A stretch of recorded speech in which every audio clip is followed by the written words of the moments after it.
Greetings again, and thank you everyone for joining us an annual conference by TDI. And we've heard from this morning session, and for the participants who been here with us since the morning, we've heard about the technical knowledge, and we do not have any interaction at all. So this last sessions, we would like to discuss how can we bring TDI recommendation to reality. What is detrimental and what set us back from bringing this to practice. And I've heard we have a diverse panelists from politicians, from ambassador, and the main topic I would like to discuss here. I would like to discuss about reinventing Thailand, which is the collaboration between public and private sector, and another thing is on industrial policy. And another main topic is how we can create a good job economy.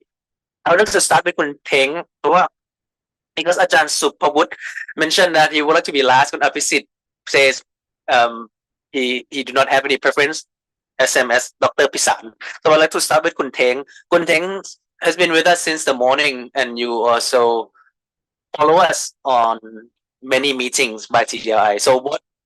So in your opinion, what hinder and what are the obstacles to implementing our recommendations? So thank you very much, Kun Koya and TDRI. And thank you, and I have to apologize. Last time I did not join, so I would like to make up for this time. And I have heard from the presentation since this morning until now, and I think that recommendation from TDI are very good.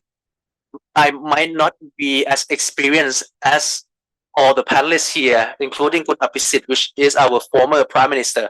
But in conclusion, from all recommendation presented, what is the obstacle nowadays, and how can we change and adapt to make this a reality?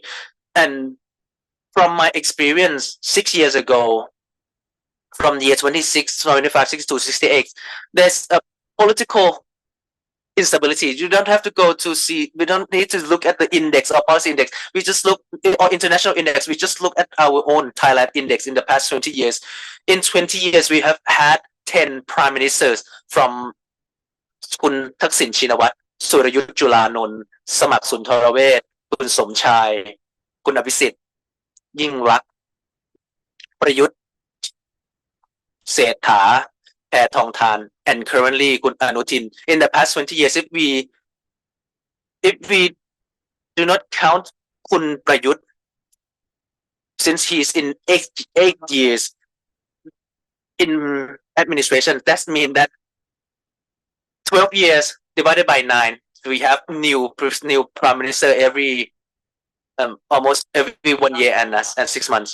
So we see new administration just over than a year, that we change administration every time. Can we really make new development or economy? We need to have a just administration team, and we need to be more ready. So I have to say that are you saying that industrial policy and government stability is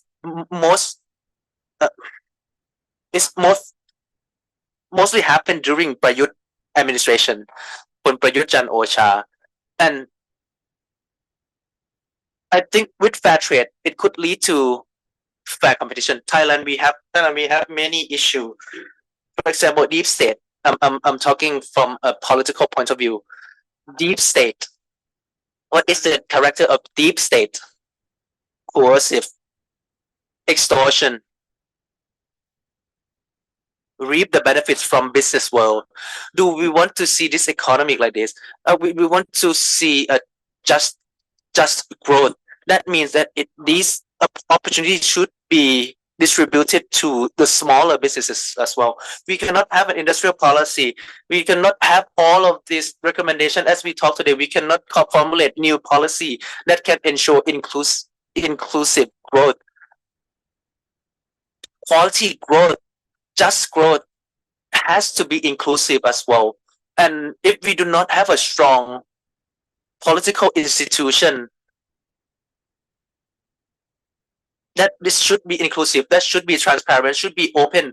People have true participation in policy making. So if I'm going to answer your question, for me, regarding the obstacles, it should be political.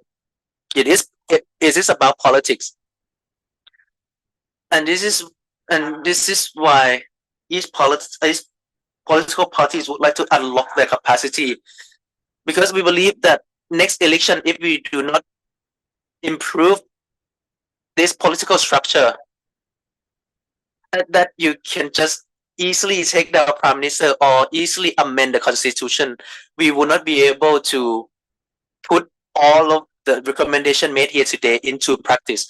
So if we're going to have a just government that have vision, that have capacity, we need to change our political landscape. And I would like to ask Kun Apisit. Apisit is a former prime minister, that politics is the main obstacle preventing from implementing efficient policy. I do agree that politics is a key factor, because government is the regulator, is policy maker and policy setter. We do not have the government that actually perform this task. They are here for their own interest, to maintain current situations. So changes has not been made and promoted. I'm still I'm a bit skeptical, even though we can amend our constitution, but the election will have to be under this current constitution. And if we have to wait for a new constitution, therefore the new government from the next year election will still be the government under this current constitution. But it doesn't mean that we cannot have a good government. If I'm going to look back in mobilizing public policy, the instrument that is most effective is Ajahn Pravet concept. We need to use approach that triangle can move mountain. A difficult changes have to have three elements. First, public interest, the public needs and participation. That's first. Second, technical knowledge, to be able to to be able to carry this plan out with evidence and with technical knowledge. And thirdly is political commitment. If these three converge, it can happen. But nowadays, are we lacking all three components, or just some elements? Tidia, I mentioned that the second part is ready, but I have to say that it's not that easy. I have been following the presentation. There's some, I agree to some recommendation and some not, which is natural. But to the least, if we're going to go to any directions, if it is backed by technical and academic evidence, we can do that. But can we have a true political commitment? That we have to wait and see.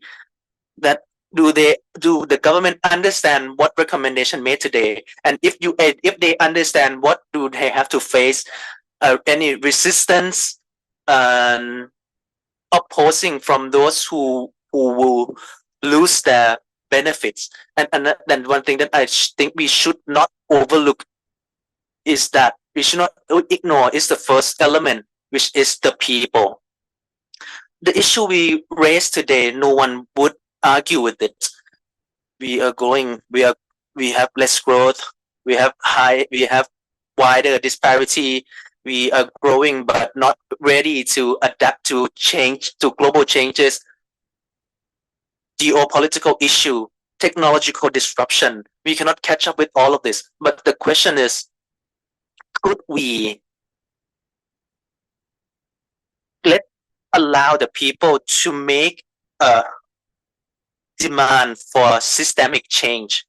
So in every election, every government faces the same problem. For example, in agriculture, I see that agriculture has to develop with the help of technology. Should be policy to support the farmers to adopt new technology to improve their productivity and yield and to be compete in export market.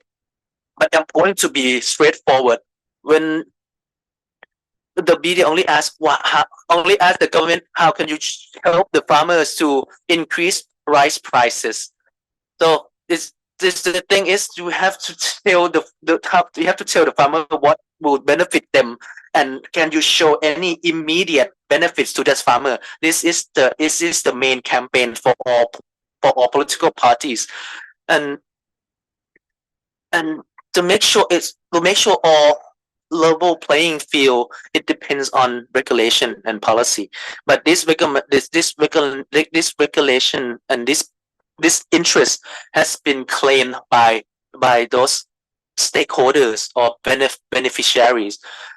I have to say that politics is crucial, but it does not only rely on politicians or political movements, but how can we change, raise an awareness for the people to understand this challenging today, that it could lead to new policy. So I would like to invite everyone, if you can use this recommendation to ask, to propose to the political parties how they can address this, and how can we stimulate this media so that we can, so we no longer ask what would we get from this new election. So I would like to ask the media to do their homework and use this for the next election. So this. So we will have an election soon. So this will be like a mock debate. And Ambassador Pisan, if you looking at Thai economy, it Thai economy rely intensively on foreign investment, whether it's tourism or export. We depend heavily on foreign countries, and we just discussed about the challenge that prevent us from implementing a good research and put into practice. So what do you think is the actual obstacles that make us stuck? So I have been here since morning, so I would like to thank researcher from TDI that you aim to have a new development model, because in the past 10 years, more than 10 years, all numbers shows the same results, that Thailand is facing economic recession. But what happens in parallel in the past 15 years? Foreign affairs also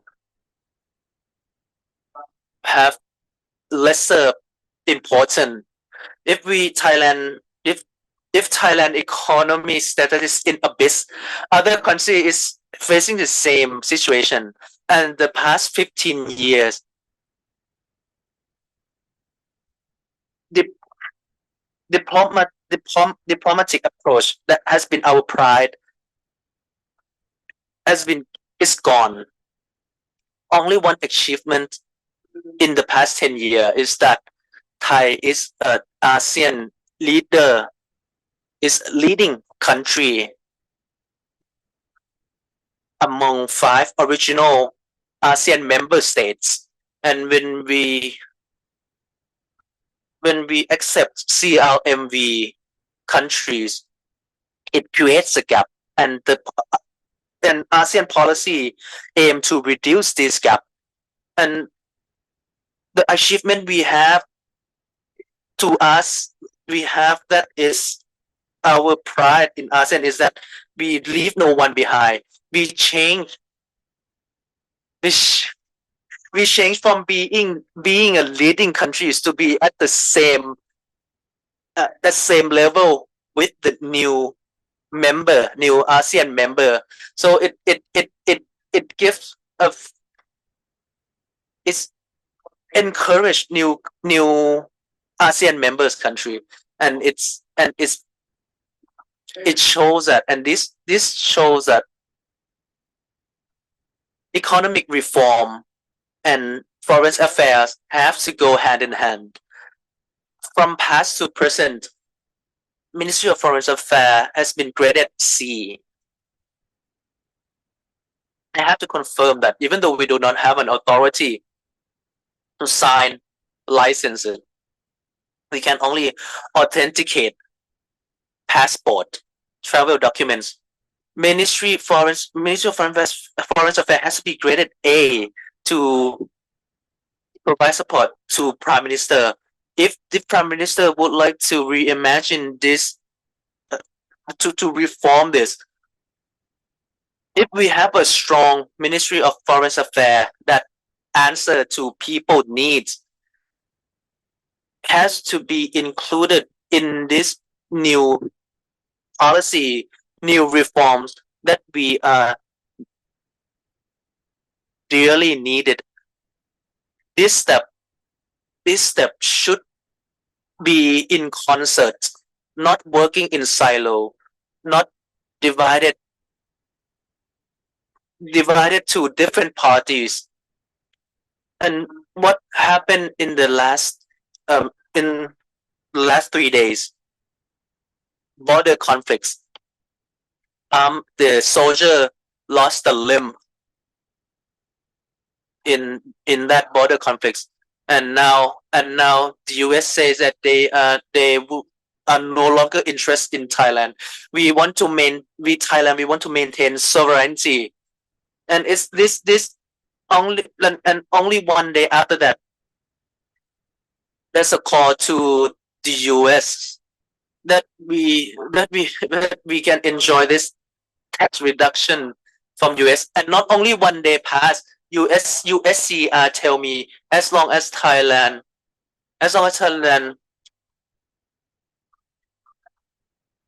retract themselves from the treaty, they would remain this tax level. But Anwar mentioned that we have to separate between politics and economy, but Trump does not do this way. Trump would pressure all the countries to follow his order, or to serve to their benefits. It's because it is we don't want to be, let's like the same team with the US to pressure other countries, but it's about the interest for example, with China, we want to reduce our gray businesses, reduce our reliance on their export and import, or else in the next 10 10 years, Thailand will be one of the country connecting with high-speed train from China. We would be one of Chinese province under China economy if we do not reform our foreign affairs that can give us a standing, a, a place to stand, and not, and we are discussing this with the super nation. We used to have better diplomatic approach, that we are soft, and we are strong, not aggressive.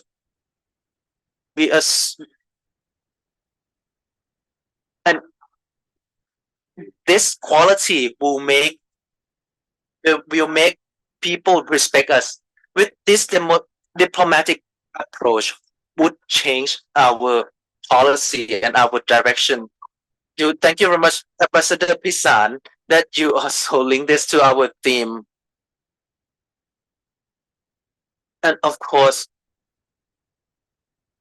government sector has been deemed as problematic, and this has been discussed throughout many eras. And and next, Dr. Supawut, you are currently advisor to NESDC and also involved in development of 10, 6, 14 plannings. And what do you see and what are the obstacles that you think the government are playing a role? So actually, I am a chairman of NESDC, but I'm also work as a advisor for our team to develop the policy which has to be approved by the government. So my role is an advisor. And in the past experience with working with government agency, they told me that normally the plan that developed with a bottom up approach. So not only an ESDC but all agency would adopt this bottom up approach. So there is no broader view that we can move to a new structure. But to move to new structure, we have to forecast. We have to be able to predict new players, new landscape, and everyone just and on all agency want to please each other. So we set up many committees. We hear various presentation which is later proposed to the upper level. So what I would like to really see is we should have a a plan that can really put into action. And secondly, people should be able to participate it. And lastly, I would like 10C plan should be implemented in the year 2572. We will be the host for World Bank conference next year. And since we are living in a changing world, we need to roll out new plan and we need to be quick. And to answer your questions, first I have to ask permission from Ajahn Narongchai. I listened to his presentation yesterday. The problem with Thailand is politics of representation or politics of tradition does not converge. So how can we amend the constitution for us for this to coexist? And this process will be lengthy, and it might not be able to reconcile everything. And if I'm going to discuss with Kun Gorn Jatikavanit the on regulatory guillotine is to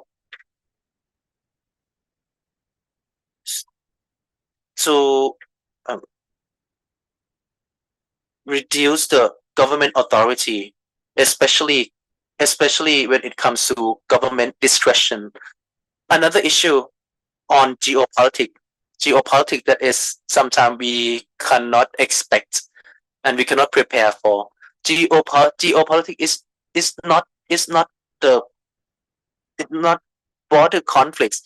This is one of the reasons why Trump involved that he proposed that if we do not ceasefire, they would stop trading. And back then we used security. When back then, if I'm going to if we're going to USCR or State Department to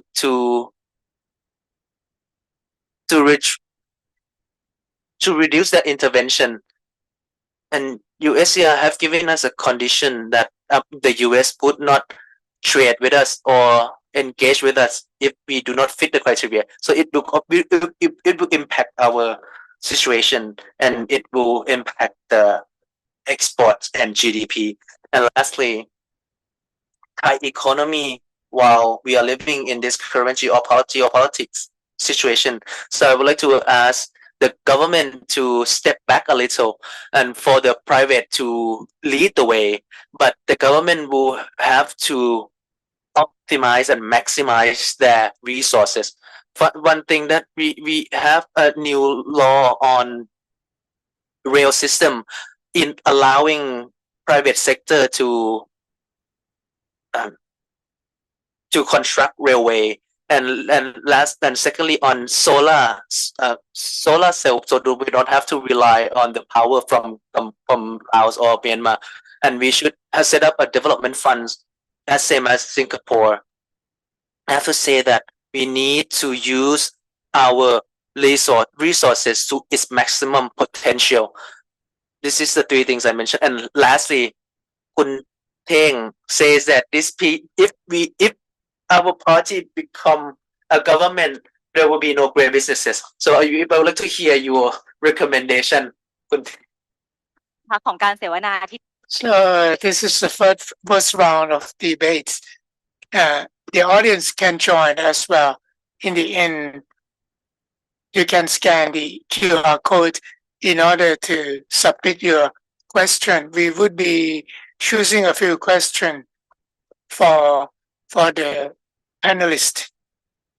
So what we discuss mainly about how much power should the government have, or the government should be a regulator or an operator, and what could be a balance. And under today's theme, reimagining Thailand's economic model. When we discussing, it was quite fun. What would be the responsibility of the government and what the government should or should not support? If we talk about overview of the economy, we are trying to identify new growth engines for Thailand. And when we talk about growth, industrial policy is often mentioned. What industries, target industries? Dr. Supawut mentioned that when he worked for the government, they had a bottom-up plan, but industrial policy is top-down. The government is the one choosing which industry to support. I would like you to share from your own perspective, what should be Thailand economic model, and what would be the responsibility of the government in order to pick up the winner in the new world nowadays. From maybe can we switch from the other end? So it doesn't have to go into a respective order. So we were making joke. Thank you, Mr. Ambassador. 25 years since during my time when we had really good diplomacy. So the reason for making joke is that, in fact, that there was one dimension that's beyond national level. One problem that we are facing, including ASEAN countries as well, negotiating power with large multinational company by competing on offering tax incentive. No one gain the advantage, but everyone is losing revenue. This problem has to go to ASEAN level. Thailand will share ASEAN in the next 2 years. This issue should be raised again in order to determine what should be done when we talk about industrial policy. In fact, we should consider something should not be considered within national scope. If it can be done at ASEAN scope, it would be great. And it would protect all countries in this region from super economic power threats. As Dr. Sapawut mentioned about solar energy or clean energy. So partially has to be done in Thailand. But if we make ASEAN great reality, Lao PDR has really high capacity in producing clean energy. They could even have access. If we can restore ASEAN connectivity, this would be beneficial. Coming back to how, how, how do we look at this? I try to be very concise. What are target industries? We need to ask a right question because TDRI criticize a lot. There are a lot of indicators that were wrongly developed. If you ask someone say in the past 3 years, trade promotion number is very good, but why you say it's wrong? Because the value added to Thai economy or Thai society is very low. So in the future, growing economy is linked to digital economy. But today, Thai people only use technology. There's no added value for building digital economy. But we need to review technology related business, whether investing here or doing business here. The government has to develop some conditions, what they can return to Thai people and how can Thai people participate. Whether having a data center, the use of public utilities, or even e-commerce platforms, 90% foreigners. So we need to do this. And secondly, if we look seriously now, fighting in business, we are competing around the world. All the world leaders are trying to step back, not being globalized, but a relationship between business and global citizens are moving forward. So in the end, we have to consider what advantages we have. Those who have something to offer, meaning that something at the upstream have higher capability than others, such as for Thailand. If we look at agriculture, I still believe that being a key player in the food industry, we have to be here, but we cannot stick to traditional agriculture. We need to have a policy to support technology and value added. And we talk about film industry, but in fact, wellness industry and to reimagining tourism, we have been accepted that we have the strength. If we want to attract certain number of tourists visiting different places, but we will be attracting tourists due to other reasons, such as for filmmaking, or for wellness purpose, or if they are interested in our ecosystem, or they want to operate business as a nomad or YouTuber. If we change it this way, we can build economic engine without abandoning our ways.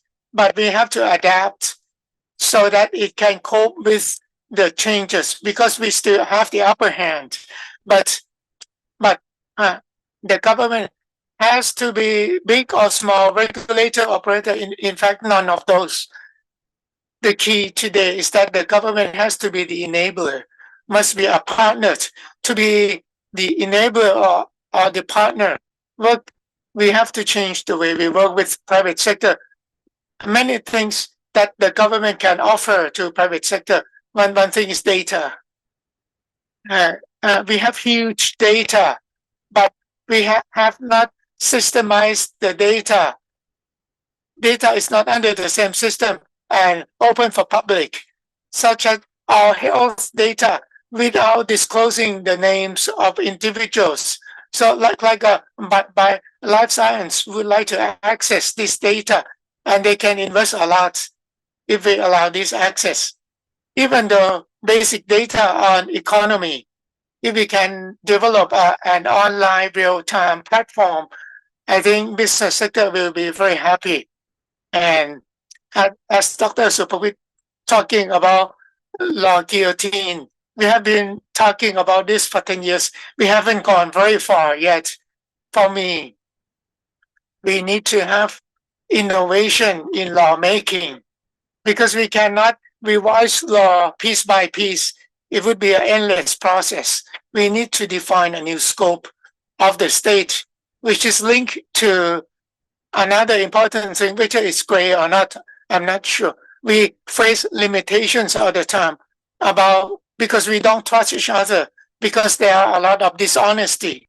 Dr. Superwood mentioned about excess reserve.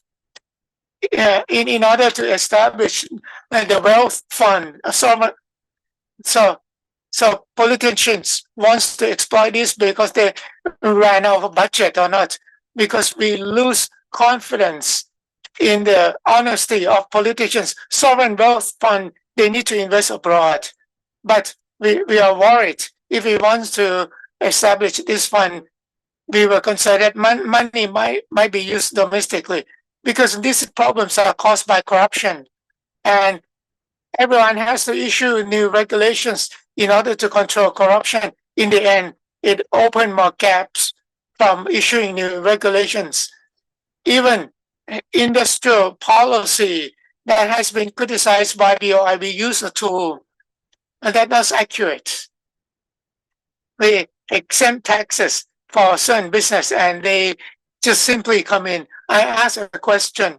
They said that if we are allowed to do as Singapore negotiate with each company, we won't get rich. The minister regulating BOI will get rich instead. So in any case, honesty, integrity is crucial. And one thing might not be the same, because I just entered politics again less than a month. What I'm happy is that I heard from the public, whether the commoner or large business owners, they all said the same thing. If we don't clean up the country, we don't have to mention about other things. Good policy would be wasted by this dishonest politicians. We haven't mentioned much about general principle and governance, but this is a really big problem, which create the obstacle for our economy not being so successful. So, Dr. PM, you will refer to Mr. Pisik mentioned about overall situation. What should be the government's roles? But what is really important is a government's transparency. Dr. Superwood developed a plan, and he often mentioned that, in fact, there are good policies and they have been formulated. But since politicians are in, whether they choose to implement the policy or not is up to them. And now you were head of an advisor to DRI. You proposed sovereign wealth fund and spending the reserve. Each policy that was proposed, it could be realized or not. The government how the government should choose to decide what policy would be good. So it depends on NASDC as well. I'm just one of the directors, but they have good intention to restructure. They acknowledge other problems that we discussed.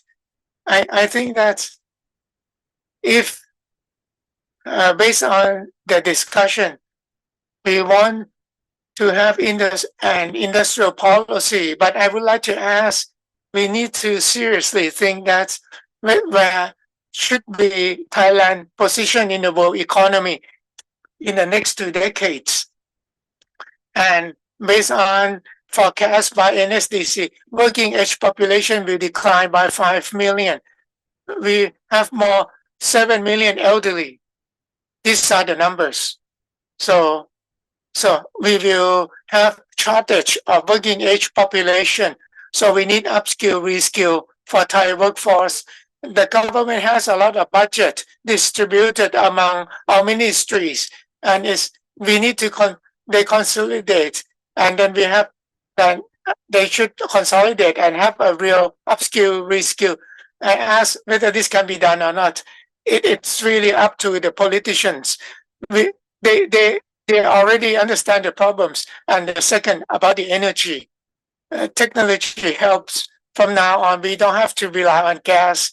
Natural gas will be more expensive than power generation. We can rely on solar energy. We have to take action now. But but the grid, private sector should be able to use the grid as well. The government just unlock this, just like unlock the rail system. The government has under a lot of underutilized resources. They have to unlock these resources to allow private access so that they can operate business. This is about two factors of production. And third is the capital. It's quite clear that we export 8 to 9 billion capital because we don't see investment opportunity. If we solve the two problems, the capital will not flow out because the capital used to flow out about 6 to 7%. And another two factors, technology and land. We cannot increase land, but we import most technologies. How can we position ourselves in terms of technology? We discussed that BOI. And in many instances, we are following the global trend, such as in around 2000, Japan decided that they will relocate their automotive industry in Thailand or Detroit of Asia. Now they want to be AI smarter by establishing data center. So really, in the past, Thai economy is a platform for foreign investment. Frankly speaking, we should we continue to be like this, or we need to rethink? This is my own idea. No one agree or disagree yet. We have to focus on service sector because for industry it is already red ocean, but for service sector, meaning that we want those visiting Thailand feel safe and delicious food and good health. That's all. And our related business that would be able to satisfy these needs. What does it mean, delicious food? We are very good at food processing, such as pet food, cat and dog food, because we process. But do you believe that raw materials for food processing, 2/3 are imported? In fact, we have to open for free imports, and we improve 1/3 in terms of quality. This is about agriculture. If you ask in the big picture, industrial policy is not about industrial policy itself. It's about high value industry service. Thank you. And you mentioned that we should focus on service sector, but according to what you said, can we define that Thailand is entering reindustrialization by shifting based on the World Bank report, countries in Asia are facing transition from low value added to service. Previously, it was agriculture in low added value, but because we cannot shift the workforce from service sector, from agriculture to high income service sector. I don't want to say something in abstract. When we order food and you want to see someone, you don't want to talk to a robot or talk to a machine, but because we have to use people, and service business have to use skillful people, that we have service mind. We can put in knowledge and technology. It can go very well rather than competing in robotic or semiconductor with China or Taiwan. So don't go on this path. Safe, good food and good health. This high value. These are all about high value industry. But can we add higher value?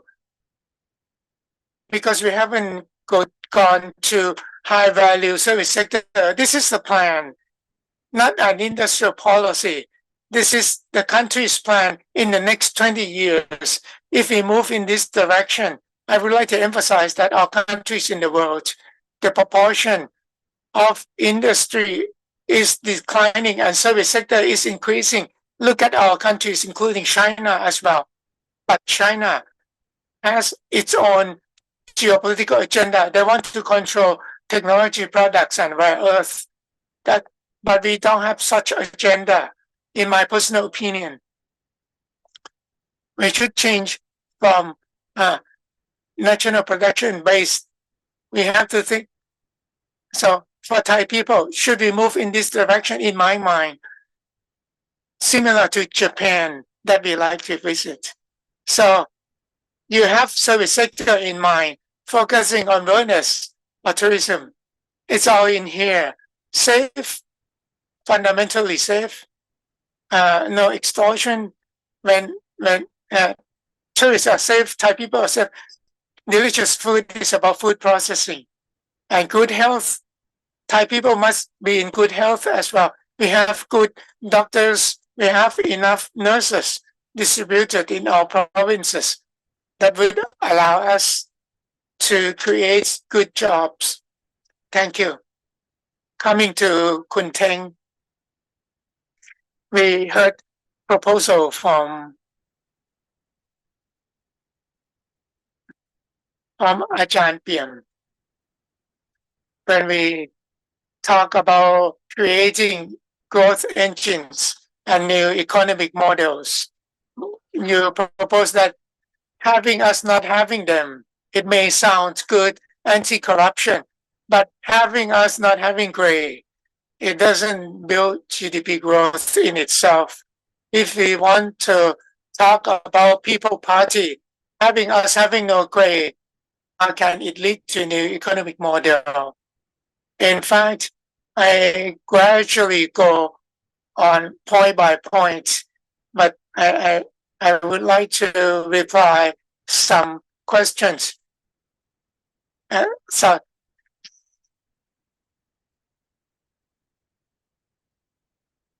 So let me put it this way. How can we change the government's role, top down, bottom up? What is the government position in order to have a balance? And many issues I would like to share with other panelists as well. So please remind me again, what should be the responsibility of the government? In fact, when we talk about the constitution, this is a fact, as Mr. Apisit said. So you will not answer my question.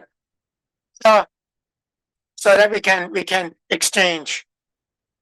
When we talk about constitution, now what we are trying to push for, so that the constitution drafting committee, regardless of their title, they should be closely connected to the population.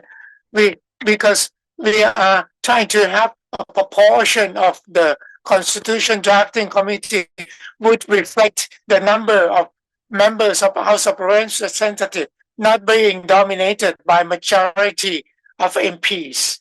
So understand that next election, we may use the same constitution and next government, even though under the current constitution, but the outcome of the votes, the people will decide who MPs would be, and the proportion of MPs in the parliament will reflect the constitution drafting committee. We design the process like this because we want voices of the population matter most.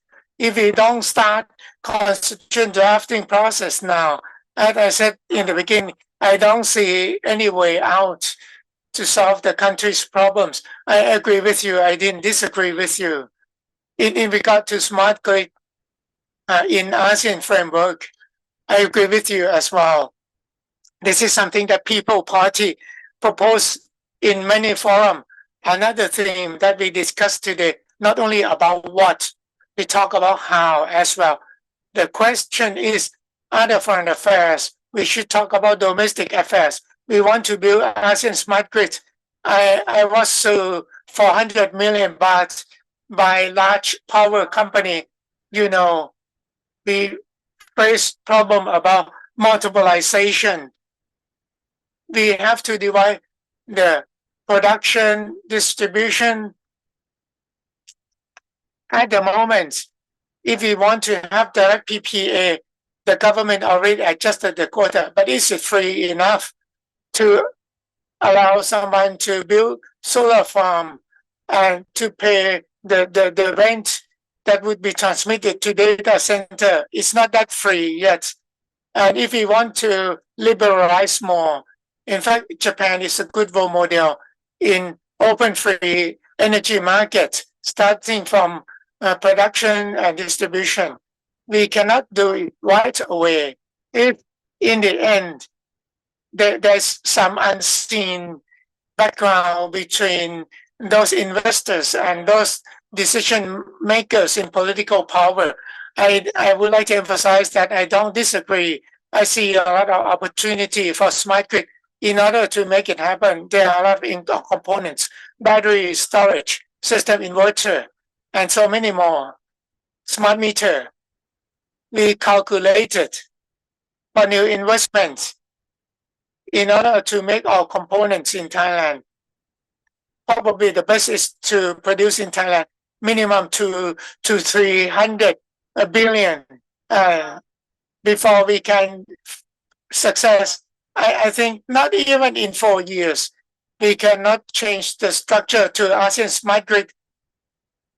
We need to have long-term national strategy and more democratic political system, whether 8 or 12 years. And we need to have continuity as well in order to have new industry and quality job that we discuss on this stage. But it might be mandatory because we announced net zero by 2050. So we have to switch from using fossil fuel now. Now 70% of power are generated by fossil fuel. If we want to switch to solar up to 50%. So we can start now because the government already made this commitment. And so Dr. Supawut proposed about regulatory guillotine. TDRI has conducted a study. I look at this study, the cost by have excessive regulations, which can cause a lot of problems to private sector, including paying bribes as well. 1 year's up to 200 billion. This is the outcome of the study by TDRI. Since TDRI or think tanks has conducted the study for a long time, but it doesn't happen yet. So this is very important question. What has happened? So that those decision makers in the past, they already have the outcome of the study, but they haven't done anything, even though it would benefit the private sector. And it doesn't happen in all sectors. But when I was a candidate in the at the district, at the director of district office, even garbage collector we have to pay them so that they can get a quota by being local administrative staff. They have very good welfare. Our director of district office permanent secretary until up to what? Minister or not, no one knows. So, which is the same as the dishonesty in politics. Everyone has said about transparency, exercising discussion, digitalization, but in the end, the most important thing is the political will. We know what needs to be done, but how? How those decision makers from policy level, once they have power, they truly do this. So I would like to point out that we will have no gray. So our political parties would propose the same thing. This is a very important indicator. Whoever become the administration, has to do with political will. And those who come to power, what are their backgrounds? And another question, which industry should we choose? Government responsibility, I will reply later. Which industry to choose? PCB, I agree. I had some experience talking to business sector. Taiwan want to distribute the risk to other countries. Thailand cannot produce enough workforce in this industry other than PCB or coffee industries about unfair regulation. If we look into details, I believe that for waste management, it's quite interesting. It's more concrete example. Waste management nowadays is facing some problems in Thailand. We have excessive waste due to poor management and the way waste is managed. Local budget have been allocated for garbage burning, but it is expensive, meaning per unit cost is why its lifetime is very short and it's quite dirty.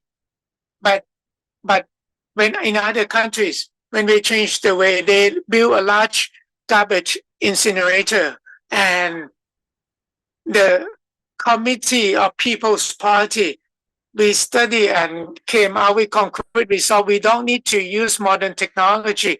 If we make the right investment, it can solve social problems. We can create new investment with quality. Overall budget distributed in a large waste incinerator at community level, several hundred billion baht. If we change the same amount of money to make the right investment, building large waste incinerator, we can have the same quality incinerator as other countries. The government changing the way the government spend the budget. Maybe it has to be PPP. We may have to engage private sector as well. But this is one example. If we change the role of the government and some more examples, but I might take too much time. And from your question, what is in order to be responsible, why do we need to build roads? Because roads are infrastructure. Without roads, those who live in remote area, they can't access good jobs, they cannot access good education, they cannot access good medical service. Public utility require government investment in order to reduce overall costs so that everyone can benefit from basic utilities. Doesn't mean that we have to pay toll fee when we want to travel anywhere. So since the government should be investing in infrastructure from road building, Taiwan is facing problem and consistent with what TDI is preventing loss from road accident. Public transport, you have roads. Are roads sufficient or not? For me, it's not sufficient. If we look at the statistic of mortality from road accident, from motorcycle riders, and I'm not saying that we should get rid of motorcycle from the street, because I was criticized a lot during the first election. We tried to discount the number of deaths from motorcycle. We could be ranked one of the top in terms of road safety, but deaths on road accident occur from motorcycle riders due to unfair infrastructure or not. That force those who cannot afford to buy a car would turn to motorcycle in commuting. So this is another good example. In Thailand, we need to gradually invest on infrastructure in different layers. Public transport, we are far lag behind from developed country. Why we are lacking in investing on road infrastructure. Which do rich people benefit more than poor people? What about AI? What are the stacks of infrastructure? Clean energy. Everyone agrees. The second layer, commuting power, chips computing power, and third, fourth layer, algorithm. The last layer, algorithm. In order to be workable, we need to have all stacks. Clean energy is the responsibility of the government. For chip, we can follow GSMC. We cannot catch up with Western world. But when it comes to data, we have data sovereignty, not about personal data, but government data. We want to have smart city. How can we realize this? Only disaster management, water resource office, many agencies is keeping the data. Another question is that we have to go AI. How can we integrate government's data? I know how. And in regard to algorithm, one very interesting example. When we talk about in technology cycle, do we need to have LLM to compete with ChatGPT and DeepSeek or not? It might be necessary in some aspect. I don't think that ChatGPT and DeepSeek would understand official language. They would understand internal process in under ministerial regulation. It's impossible for foreign AI to understand. So should we design AI by ourselves? We can build our LLM that could understand government official language. Other countries have their own LLM. What benefits we would get? Everyone said the same. We need to have digital transformation. Private sector change manual to digital process. How? They use programmers to learn, write code, low code, no code, in order to change paper format to online. But once AI understand official procedures, if governments do not comply, no one punish. But if AI understand government's regulations and regulate compliance, we can press one prompt and we can change the licensing process to become digitalized or not. I believe AI can do, but AI needs to understand government official system first, which is in official language. If we use open source algorithm to build our own LLM input with official language, this is one good example that I believe can enhance the government efficiency 100 times more.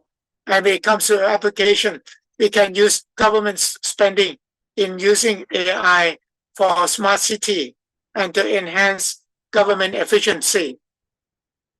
Some examples that I would like to add it from an ITDI proposal. And finally, not more than 2 minutes.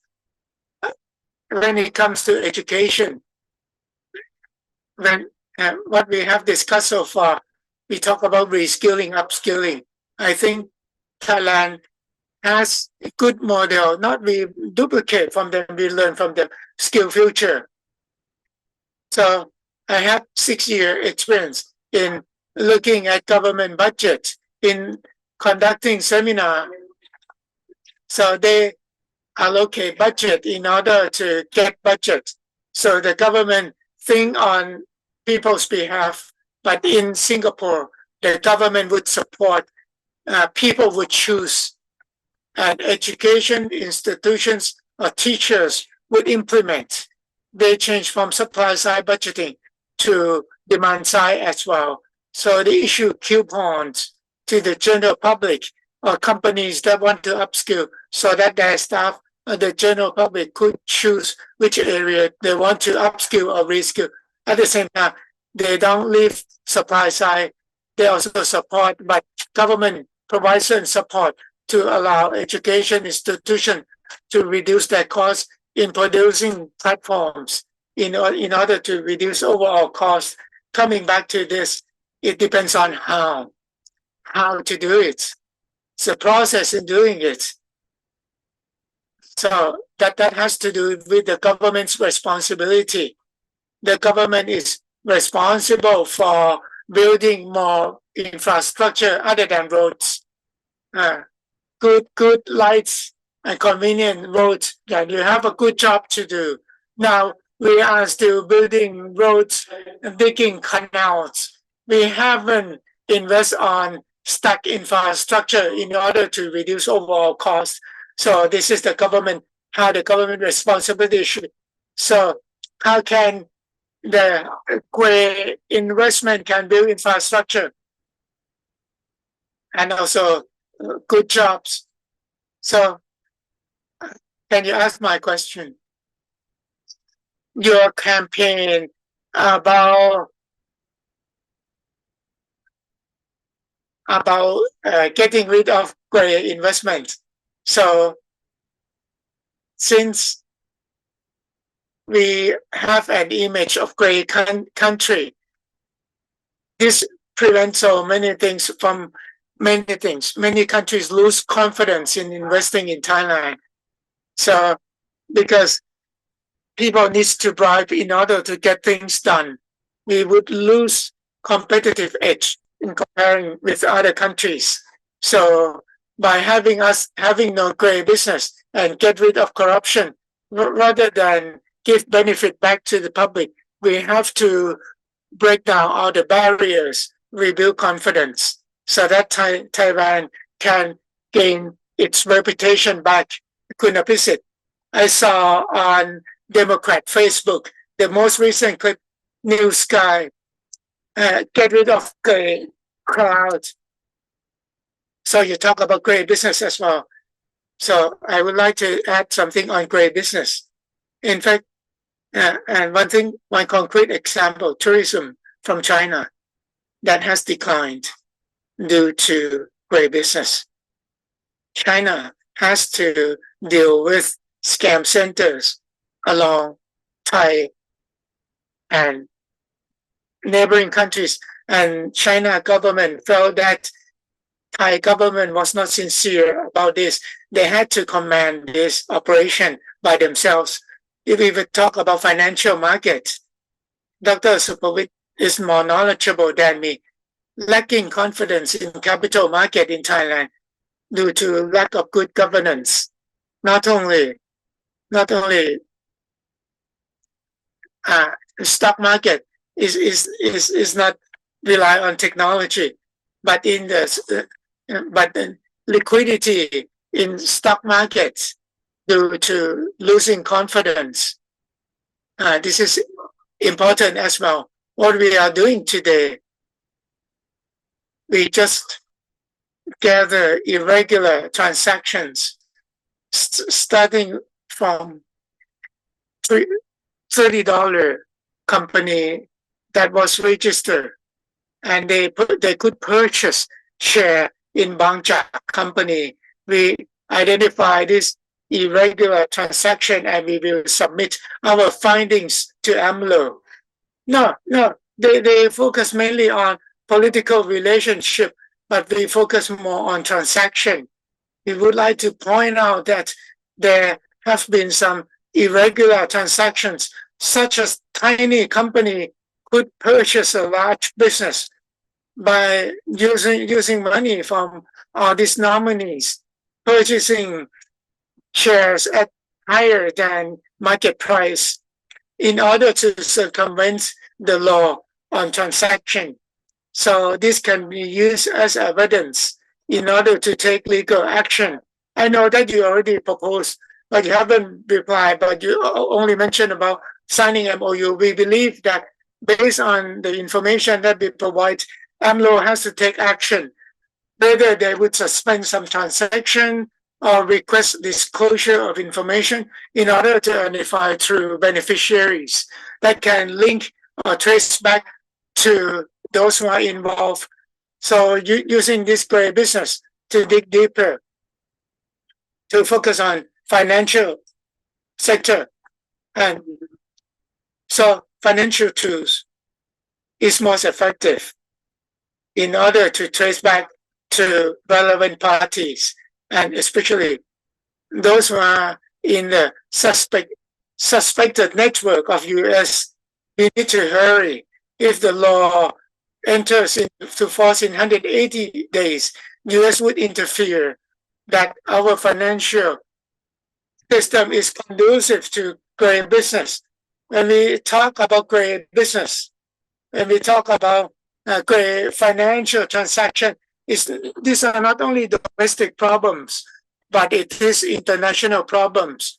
But other countries also pay attention as well. IMF and World Bank will organize a meeting in Thailand.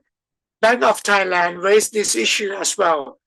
From your opinion, do you think that what role Thailand should play so that other countries look at Thailand as being serious, so that who will become a leader in ASEAN in tackling gray problems? Can we do this? And if we can or cannot do, why? So Cambodia planted landmines, and since they are largest hub of gray business, that superpower countries have been affected and started the operation, both freezing assets, taking their citizens back, and prosecuting the perpetrators. If we don't seize this opportunity,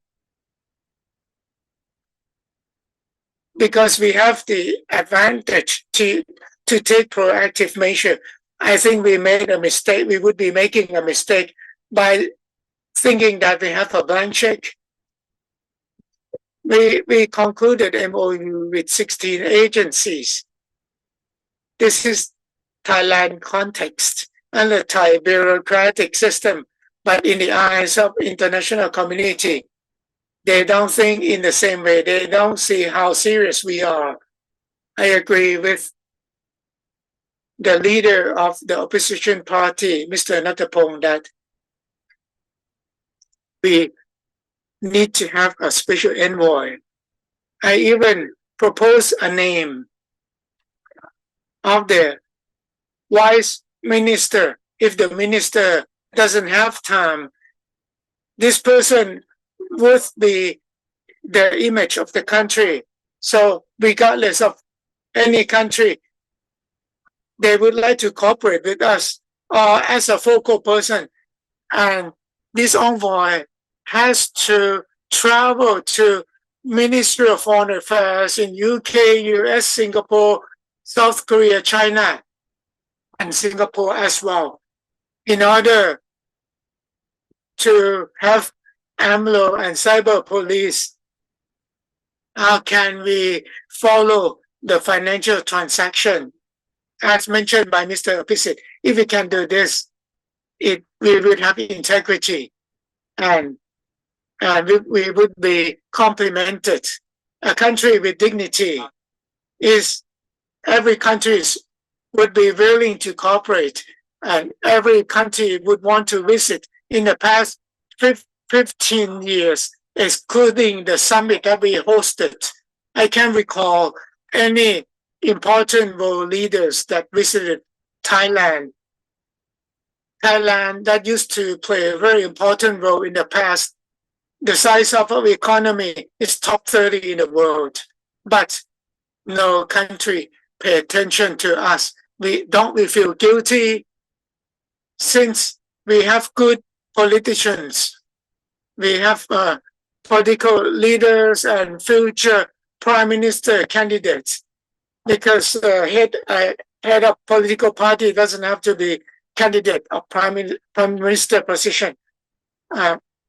Former Prime Minister Apisit knows very well, because he is a former prime minister. But the party leader of People's Party today, what we have not discussed, but is quite important in order to allow our country to be reformed, is that we have to have budget reform, because Thai in Thai bureaucratic ministry, even between different ministry, or even within one ministry, different departments don't talk to each other. A concrete example, budget related to fighting with NCD, such as heart disease, diabetes, obesity, cancer, that kill a lot of Thai people each year. And death, people are much younger. We promised to WHO that we will reduce the number of mortality from this disease down to not more than 25%. We stay at 75% for so long. It will keep increasing. Department of Health is working on NCD, medical department as well, and FDA as well.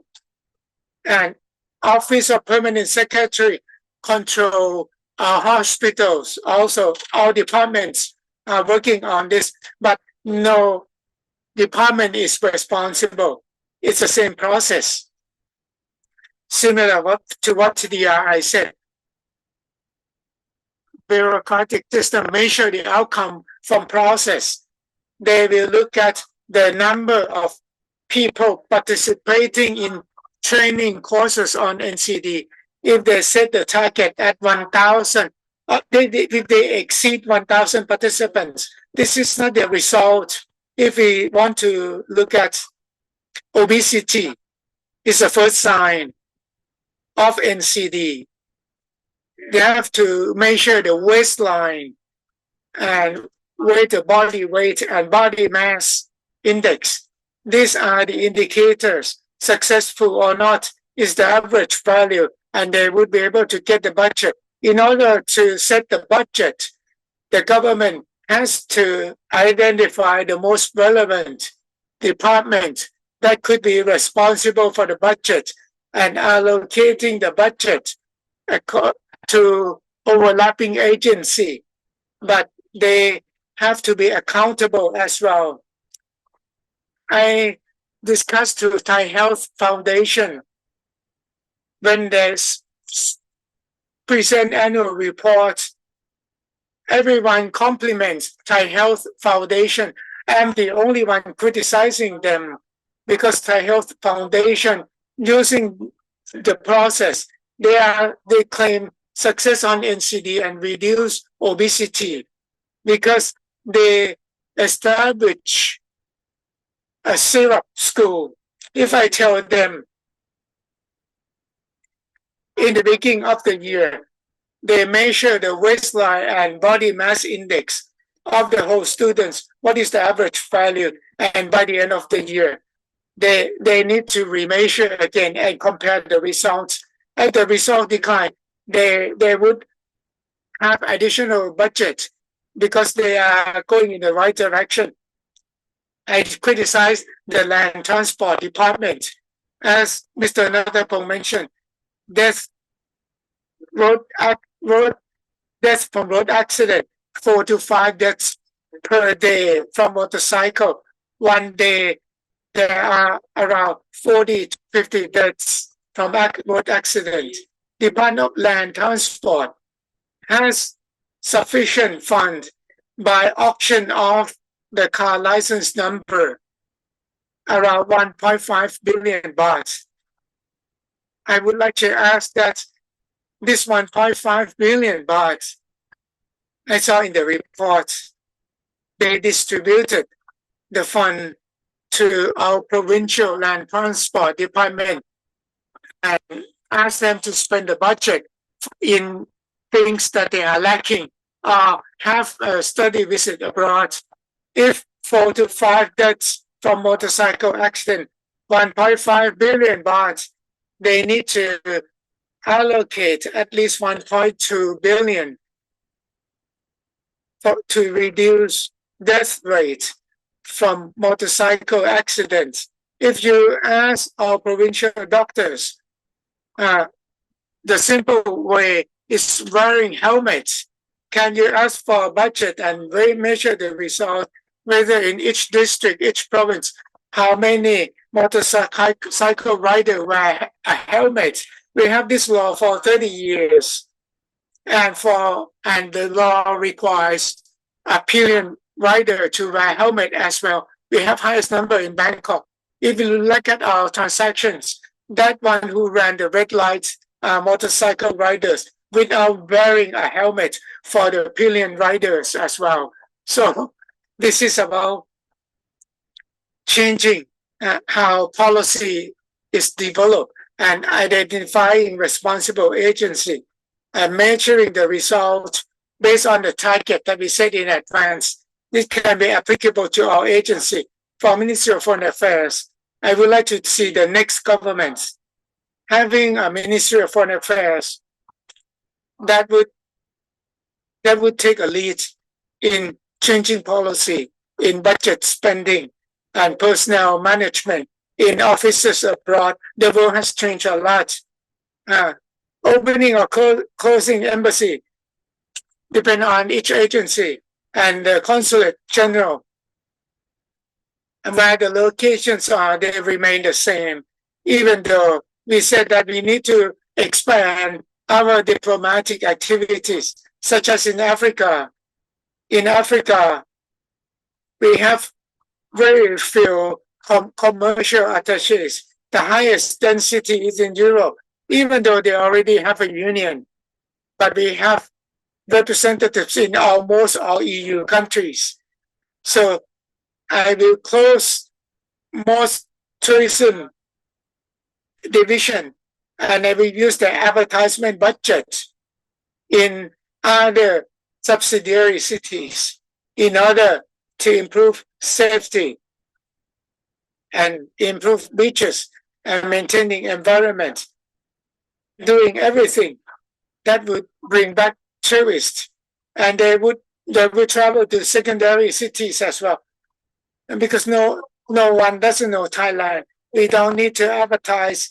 If we were a country in Africa or Georgia, even though we can go there visa free, Thai people still line up to pay 4,000 to 5,000 baht to France, Switzerland, and UK in order to visit.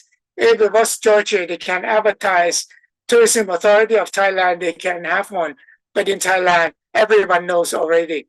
I would like to see a government that will change the way they allocate the budget by relying. If we want to reduce PM 2.5, the budget should be allocated specifically and how to measure the outcome. So you can monitor PM 2.5 every hour. And medical expenses at Chiang Mai Hospital, you can look back in this the information for measuring the result, because we can set budget for one main agency and the work should be done in an integrated manner led by the main agency. The commercial office has a budget for export promotion. The ambassador have never accessed this budget, even though we were in new country. When I was in Belgium, we organized, there was a largest seafood exhibition. Department of Trade Promotion asked Thai leading companies to attend the exhibitions. We don't need any assistance from the fund. Why startups who are about to produce goods that can be sold? If I look at Sawati magazine, I see startup in chocolate business, which is called Kanvela. They serve this chocolate on flights. I would like to see export promotion fund helping small startup like this. If they can serve chocolate on Thai Airways flight, why can't this be so in other countries that have purchasing power? This is something that would allow us to pay attention to export market for small business and Dr. Sumkiat asked whether I agree or disagree if we want to revive the private sector committee. I agree with Mr. Bisik. So PPP committee, we already know who would be sitting in the board. But for startup, thousands of startups, they have no opportunity to sit in a committee. So the new government would be responsible to help them. At the same time, for large corporations, they have the brain, they have the people, and they have the plan to help themselves. This doesn't mean disregarding them, but they should pay attention more to small business. So Ministry of Foreign Affairs who understand very well about geopolitics, they know the advantages that we have. They should take leads in order to achieve the government's goals. What benefit can we gain from technology? BOI doesn't have to open any office. Just tell us where the countries are. The homework of that diplomat is that visiting these companies and try to convince them to find a way. Whatever problems they are facing, these diplomats have to report to the government what regulations needs to be changed if we can do this. So we need to benefit from the policy. So what areas of technology we are lacking? And otherwise, we try to encourage other countries to invest. And we try to refer to the number of those who express interest in investing the country as an indicator of success. But the indicators should be on those who do business in secondary cities. They should be able to do business with tourism that repeat their visits. And that would allow communities to generate revenue. So in fact, your reply is pretty much the same. You already said that what the government is doing is allocating budget and having KPI that can reflect the reality. So before asking more questions, do you have anything to say? No, it's fine. I would like to mention about solving problems related to scamming center, because it has to do with safety of Thai people and tourists as well. Because this is they are breaking Thai laws, because it undermines financial confidence. So we need to manage this problem. I didn't mention this because we understand that we need to do this. We are in position to do this because we have very good reputation in order to take the lead in order to be the main driver. So I agree with People's and Democrat parties that we need to get rid of scam centers, and also how can we truly change Thai system, and we will go to Q&A session. So คำถามก็คือว่า So the question is that since everyone wants to see change, but Thai mainstream system does not accommodate the change. Thus, where is the starting point where we have to dissect the system to actually bring about change? It's the next election. Next election, we will have to dissect this current system where the government have to reflect the feedback from the people. We should have a concrete policy. It's not only to motivate, but need to be focused. And secondly, people would vote for 2 to 3 main parties that have clear mandate, not to have a 7 parties coalitions, so that we can actually mobilize things. We should have a government from a general public election. And we have to explain these benefits that can actually help people.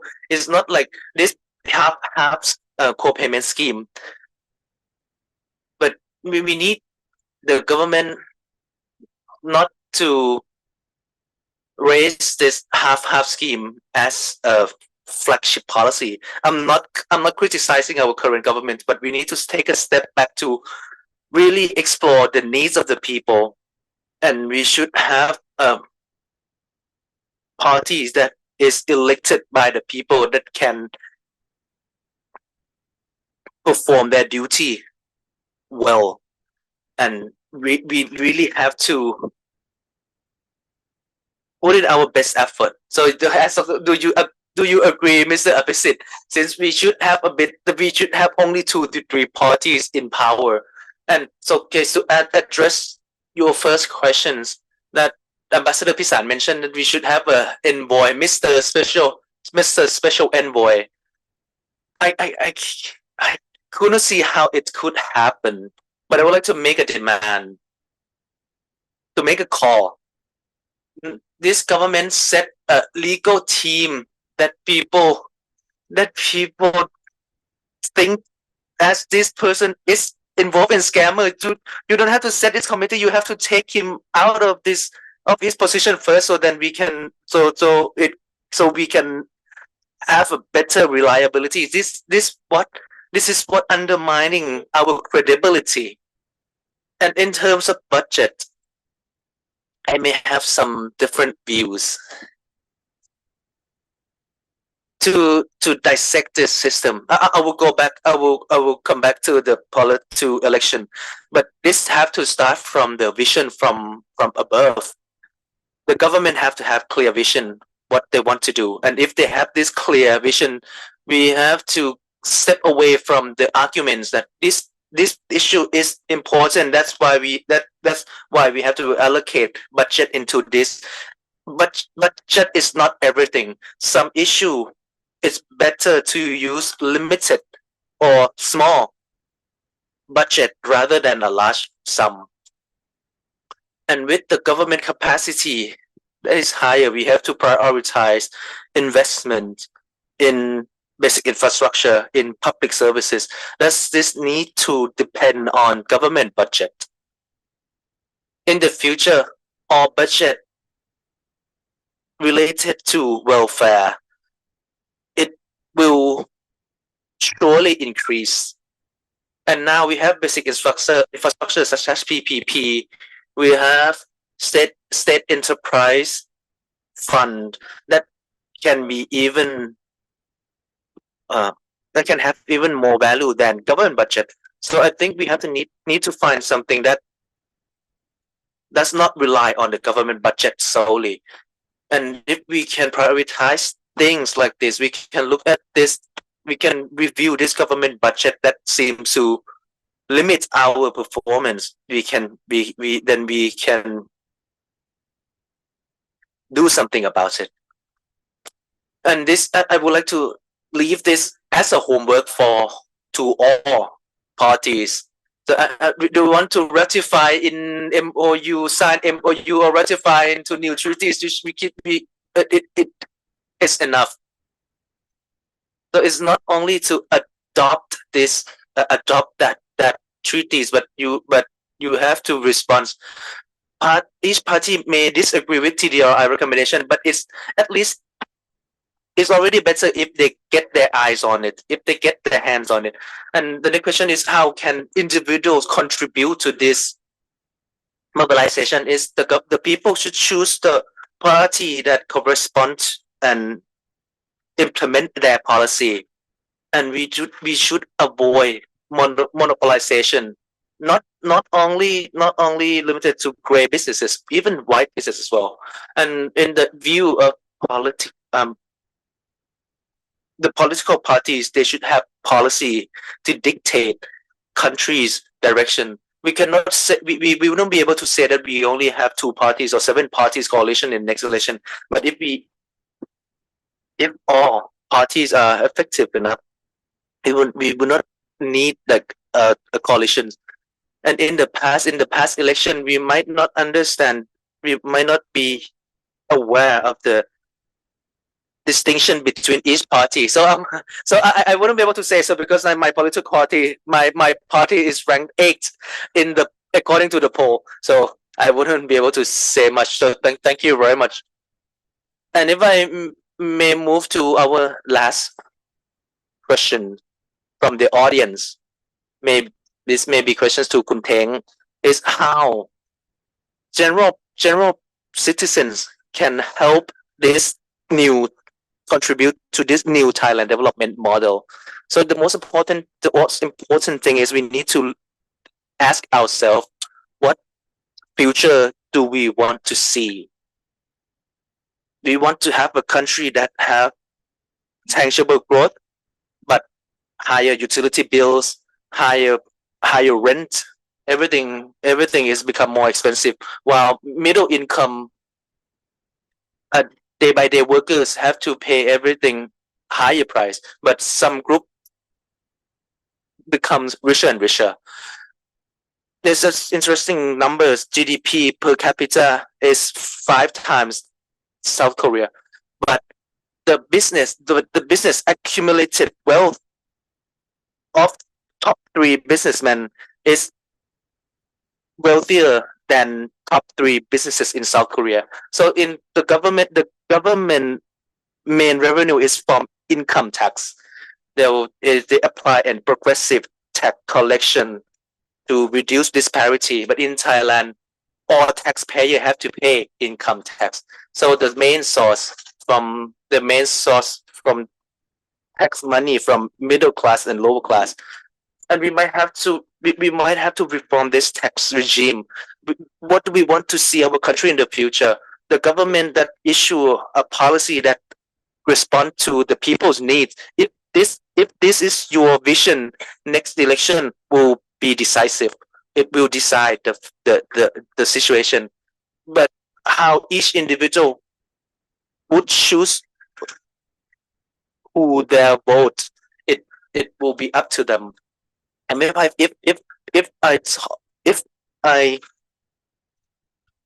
I say that I have a dream, we use the same slogan back in the previous. We want to see. So we talk about what, we talk about how, but when. So we still remain the same slogan from Anakot Mai party, that we want Thailand to be equal. All people are equal in Thailand. And how can we catch up with the global situation? Which industry we should concentrate?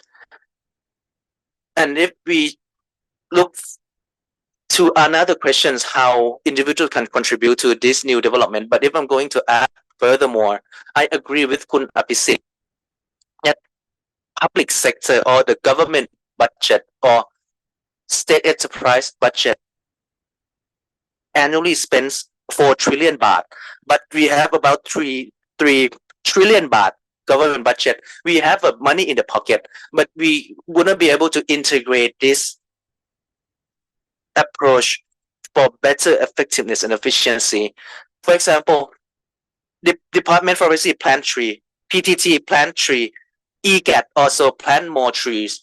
And when I I work in the budget policy first, and we question this result of this project, and there are many things involved.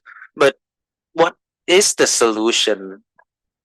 As I was a committee of budget review committee before I worked in this party, we identify a recommendation. So we know what is the problem, how to address. And if you say that constitution is the heart of the core to change the political system, but for the budget, beside realize the budget allocation which go where, another equally important is we need uh, a clear budget policy. And Dr. Supawut mentioned that our bureaucratic system will rely on bottom-up approach. And in the past, do we have any strategy or plan? We have national strategy plan. We have 20-year strategy plan. We have many plans, but in the end, we are only a paper government. We only have this plan on papers, but it does not respond to this plan. And one of the reason is that we still rely on bottom-up approach.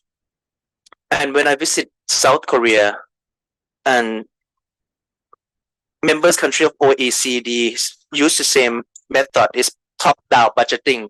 So, but it may not be favorable because this development plan or budget plan should be from the bottom up, from the local area, from the local need. But I didn't agree with this model at first. But we need to strike a balance. What is the expense, the actual expenses, and the role of the community? The government have to save money. And these policy, cloud first policy, any of that policy is in order to reduce your expenses.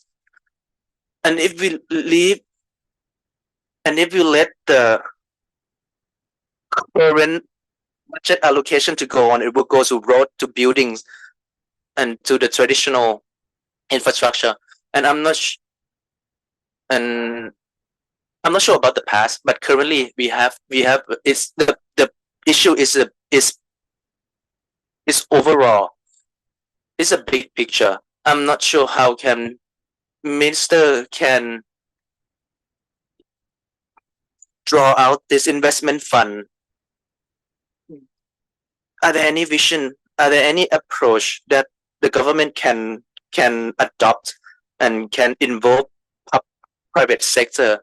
And I think this corresponds to the recommendation by TDI that we should adopt triple helix approach by the government, by the private sector. How can government deregulate, and how can and be able to incentivize the business?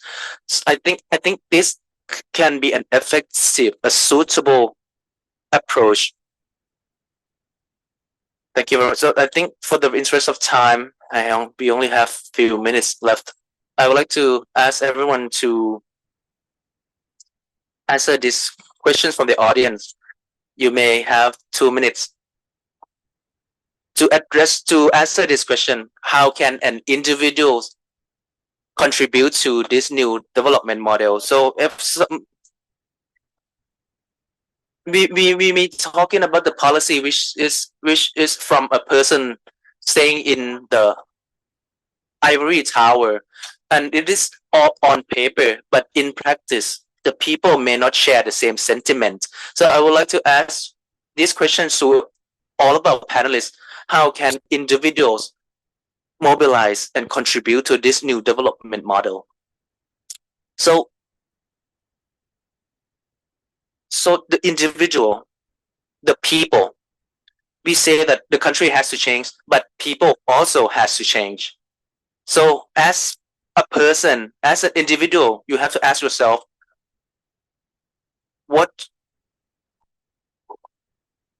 do you think, and what is your goal to change? What is your direction? And if you understand this, you can then pressure the parties that you have this vision of the future. Can the party help us? It's not like we're going to It's not like it's not like suspending debt repayment scheme. But I would like to ask the people to think for yourself, what and what do you want to change? What change do you want? And then you can tell the political parties. And Kun Ambassador Pisan, for the people, I think we might have to question all political candidates. And if these candidates still give the answer, give the same answer as before, you as an individual, you have to ask yourself that with traditional, with this traditional ways, and you think that with this traditional way it's already good, and if you say it is, you don't have to ask further questions. And I believe that it has gotten worse. And if the people ask this question and you get an unsatisfied answer, then you have to study further. You have to look for political parties that have hope to make a change. And for Kun Apisit, I and Kun Natapong, it may be difficult for us if we can call for the representative. So now that nowadays, the people, the people can be a good MPs as well, just like Kun Supaji. So basically, anyone can be a good MPs. And okay, first, I have to agree that we need to demand for change, because you will be the one who can really identify the actual struggles. But every one of us have to ask yourself, are there anything that we just consent to this problem? We just involved in this problem. For example, we want to have honest policy, honest government. But if you ask yourself, would you pay an official? Would you bribe them? And if you answer yes, then we have to change, and we need everyone to change. And we need to prevent market dominance. We need to prevent any monopolization. And it may be impossible for everyone to understand the issue we presented today, but everyone are aware of their own issues, and they want to change, but they might be unsure whether if others have the same thoughts.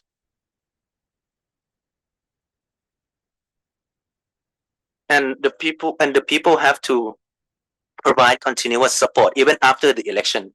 And contain the last sentiment, how can the people contribute to this new development model? So I'm going to add from my previous response. I have to say that I would invite more participation, whether you support any political parties. Don't let democracy ends at the ballot. If you can involve further, participate further in following up the policy, following up and monitor the government performance, then you will be able to realize your preferred government or country's situation. So for everyone, I don't want to cite a slogan, but in the past we have a slogan that everyone can work in politics. So we are open. We have so we want to promote a career in politics.